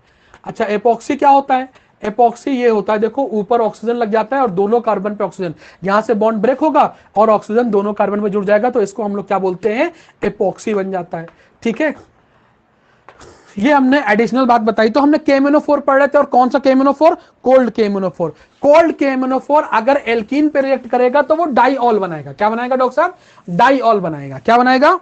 डाईऑल बनाएगा। अच्छा, मान लिया अगर आपके पास CH2 डबल बॉन्ड CH2 दे रखा है और वहीं पर उसने H2O और साथ में O दे दिया, क्योंकि ये हमारे पास ऑक्सीजन कहां से मिलता है? KMnO4 से मिलता है। KMnO4 से ऑक्सीडाइज कर रहा है ना, इस तरीके से भी वो लिख के हमको दे सकता है। अगर उसने हमको H2O के साथ O दे दिया, ऐसे दे दिया, तब भी हम वही काम करेंगे, इसमें डाईऑल बनेगा। क्या बनेगा डॉक्टर साहब? डाईऑल। देखो कैसे बनेगा?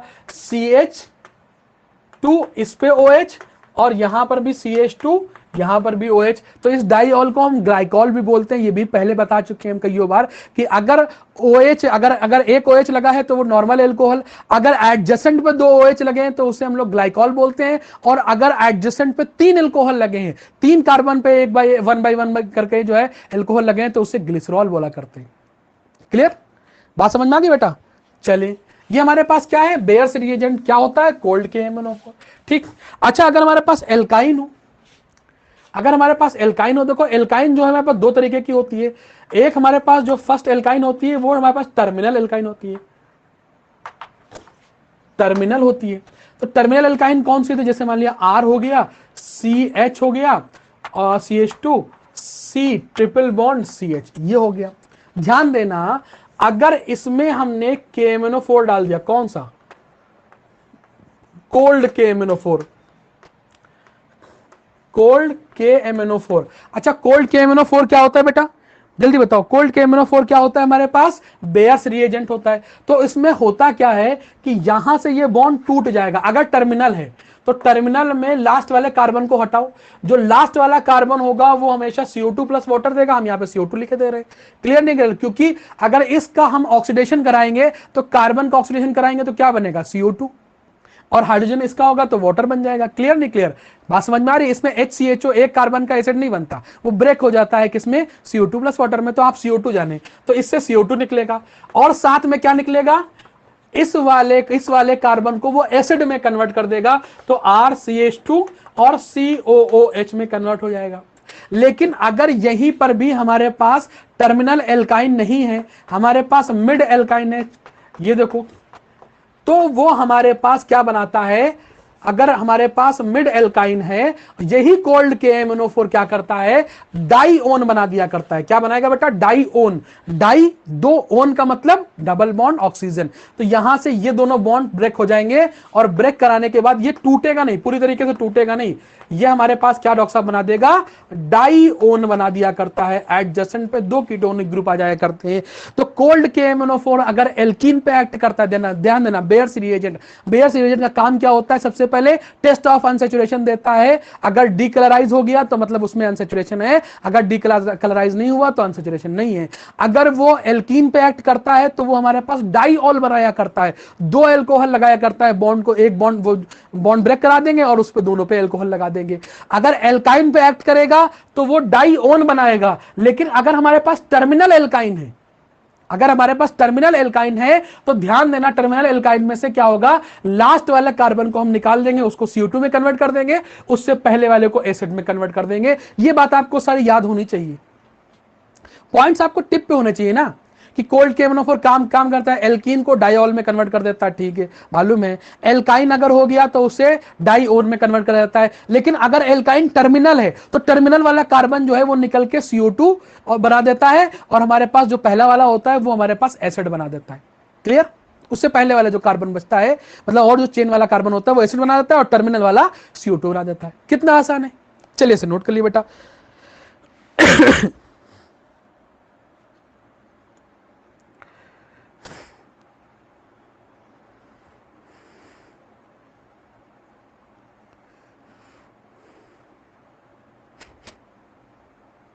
चले, अच्छा, पांचवे का ए पे ऑक्सीडेशन हो गया था ना, और उसके बी पे लिख लिए oxidative cleavage. Oxidative cleavage B number पे, पांचवे पे ऑक्सीडेटिव क्लीवेज। ठीक है, क्लीवेज का मतलब टूट जाना, यहां पर बॉन्ड की ब्रेकिंग हो जाएगी। अभी देखो, अभी तक हमने क्या किया, इसमें बॉन्ड ब्रेक नहीं कराया था टर्मिनल वाले को छोड़ के। अगर हमने कोल्ड KMnO4 ले रहे हैं तो टर्मिनल वाले को छोड़ के हमने बॉन्ड नहीं ब्रेक कराया था, एक बॉन्ड बच जाता था, उसी पे हमने डाई अल्कोहल बनाया या डाईओन बना दिया। क्लियर नहीं क्लियर, यहां पे क्या होगा, यहां पे बॉन्ड ब्रेक करा जाएगा, इसीलिए हम कह रहे हैं ऑक्सीडेशन तो होगा, साथ में क्लीवेज भी हो जाएगा, बॉन्ड भी ब्रेक करेगा। अच्छा, अगर हमारे पास हमको प्राइमरी कार्बन कहीं मिला बॉन्ड ब्रेक कराने के बाद, तो उससे जो बनेगा वो डॉक्टर साहब एसिड बन जाएगा। और अगर हमारे पास सेकेंडरी कार्बन हमको मिला तो उससे जो बनेगा वो हमारे पास कीटोन बनेगा। ठीक है, और अगर हमारे पास कहीं पर टर्मिनल बना, टर्मिनल मतलब अगर डबल बॉन्ड CH मिला या ट्रिपल बॉन्ड CH2 या ट्रिपल बॉन्ड CH, मतलब ये टर्मिनल डबल बॉन्ड या टर्मिनल हमारे पास ट्रिपल बॉन्ड हुआ, तो फिर इससे क्या बनेगा, इससे हमारे पास CO2 बनेगा। ये तीन बातें अगर आपको याद हो गई, और अच्छा मेन बात तो भूल ही गए, ऑक्सीडेटिव क्लीवेज कराएगा कौन, ये भी KMnO4 कराएगा, लेकिन हॉट वाला, हॉट KMnO4, हॉट KMnO4। ठीक है, अब कोल्ड KMnO4 को बेयर्स रिएजेंट बोलते हैं, हॉट KMnO4 को बेयर्स रिएजेंट नहीं बोलते। ठीक है, वो एल्कलाइन था। अच्छा, इसमें मीडियम कैसा ले सकते हैं, इसमें हम मीडियम कैसा भी ले सकते हैं, चाहे वो एल्कलाइन हो और या हमारे पास वो एसिडिक हो, कोई भी मीडियम ले लो, लेकिन साथ में हॉट होना चाहिए। अच्छा, मान लिया हमारे पास ये है R, ये हम ऐसे लिखते हैं CH3 CH double bond CH CH3, और इसमें हमने हॉट KMnO4 ले लिया। ठीक है, अब देखो मीडियम की कोई, मीडियम लिखने की कोई ज्यादा फर्क नहीं पड़ता है, बहुत ज्यादा याद करने की जरूरत नहीं है, क्योंकि दोनों मीडियम में काम करता है, तो मीडियम पे तो सवाल बना नहीं सकता। आपको हॉट KMnO4 पे बस ध्यान देना है, तो मीडियम बहुत ज्यादा याद ना करें। आप क्या करेंगे, अब देखिए यहां से बॉन्ड को पूरी तरीके से ब्रेक करा देना है। अब ये वाला कार्बन देखो प्राइमरी है, ये वाला कार्बन भी प्राइमरी है, प्राइमरी सेकेंडरी सिखा चुके हैं हम। अब यहाँ पे नहीं बताएंगे, चलो अच्छा बता देते हैं, तुम लोग भी क्या याद रखोगे। अगर कोई कार्बन सिर्फ एक कार्बन से जुड़ा हो तो उसे प्राइमरी, अगर कोई कार्बन दो कार्बन से जुड़ा हो तो सेकेंडरी, अगर कोई कार्बन तीन कार्बन से जुड़ा हो तो टर्शियरी। तो ये वाला कार्बन सिर्फ एक कार्बन से जुड़ा हुआ है तो ये प्राइमरी हुआ, और ये वाला कार्बन इधर एक कार्बन से जुड़ा हुआ है तो ये भी प्राइमरी हुआ। तो ये भी प्राइमरी कार्बन है और ये भी प्राइमरी कार्बन है। तो प्राइमरी वाला क्या बनाता है, प्राइमरी वाला डॉक्टर साहब एसिड बनाता है। देखो तो ये आर इसका एसिड बना दो, सॉरी CH3 है, CH3COOH, और इसका भी तो वही बनेगा CH3COOH। तो इसके लिए इसके दो मॉलिक्यूल हैं, कोई बात तो नहीं। अच्छा अगर हमने यहां पर ये लिख देना है CH3 डबल बॉन्ड CH3 और उसमें हमने हॉट KMnO4 डाल दिया। तो जैसे ही आप हॉट KMnO4 देंगे, डबल बॉन्ड देखा आपने, तोड़ दो से। अब कार्बन चेक करो, ये वाला कार्बन कैसा है, सेकेंडरी कार्बन। देखो ये वाले कार्बन पे दो CH जुड़े हुए हैं ना, दो कार्बन जुड़े हुए हैं, तो ये वाला सेकेंडरी है। तो जो सेकेंडरी होगा CH3, उस पे डबल बॉन्ड O लगा दो, कीटोन बना दो, और आप इसको क्या बना दोगे डॉक्टर साहब, एसिड बना दो, CH3COOH। क्लियर नहीं क्लियर? तो इसमें एक कीटोन बनेगा और एक क्या बन जाएगा डॉक्टर साहब, एसिड बन जाएगा। क्लियर नहीं क्लियर? जल्दी बताओ। आई थिंक आप लोगों को मालूम चल रहा होगा, इसमें कोई दिक्कत तो नहीं। अच्छा मीडियम कैसा होना चाहिए, कोई सा मीडियम हो सकता है, एसिडिक भी हो सकता है, बेसिक भी हो सकता है। जल्दी बताओ, बता नहीं रहे यार तुम लोग। एक सवाल और बताओ, ये हमारे पास CH3 CH3 double bond CH2। अच्छा देखो इसमें हमने क्या ले लिया, हॉट KMnO। देखो ध्यान देना, देखो रिएजेंट हमको याद हो गया ना। अब रिएजेंट हॉट KMnO4 हमें मालूम चल गया, तो हमारा काम बन रहा है। हमको बस मालूम है हॉट KMnO4 मिला। अब देखो हॉट KMnO4 कई जगह फंक्शनिंग करता है। अब हॉट KMnO4 की फंक्शनिंग हम याद करेंगे। हॉट KMnO4 एल्कीन पे अगर फंक्शन करेगा तो क्या करेगा, एल्कीन पे अगर फंक्शन करेगा तो क्या करेगा, तो इसके दोनों बॉन्ड तोड़वा देता है। अगर हमारे पास ये हमारे पास कार्बन 3 4, अच्छा इसमें एक हाइड्रोजन नहीं होगा। अगर हमारे पास सेकेंडरी कार्बन है तो कीटोन बना देंगे। तो देखो ये हमारे पास CH3 C double bond O CH3, ये कीटोन बनाएगा। और हमारे पास अगर टर्मिनल एल्कीन है तो फिर वो क्या बना देता है बेटा, CO2। देखो ये हमने लिख के दिया है तुम्हें, अगर डबल बॉन्ड CH2 कहीं मिल रहा है तो फिर वो हमें लास्ट में मिल रहा है तो वो हमें क्या बना देगा, CO2 बना देगा। क्लियर नहीं क्लियर? तो आपको सब कुछ मालूम चल रहा है कि नहीं चल रहा है?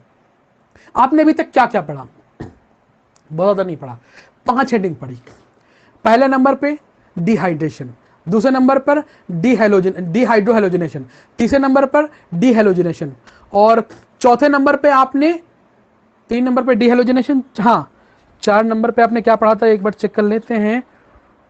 3 हो गया, 4, हाँ 4 नंबर पर आपने हाइड्रोजनेशन पढ़ा था, पार्शियल हाइड्रोजनेशन, और 5 नंबर पे ऑक्सीडेशन आपने पढ़ा।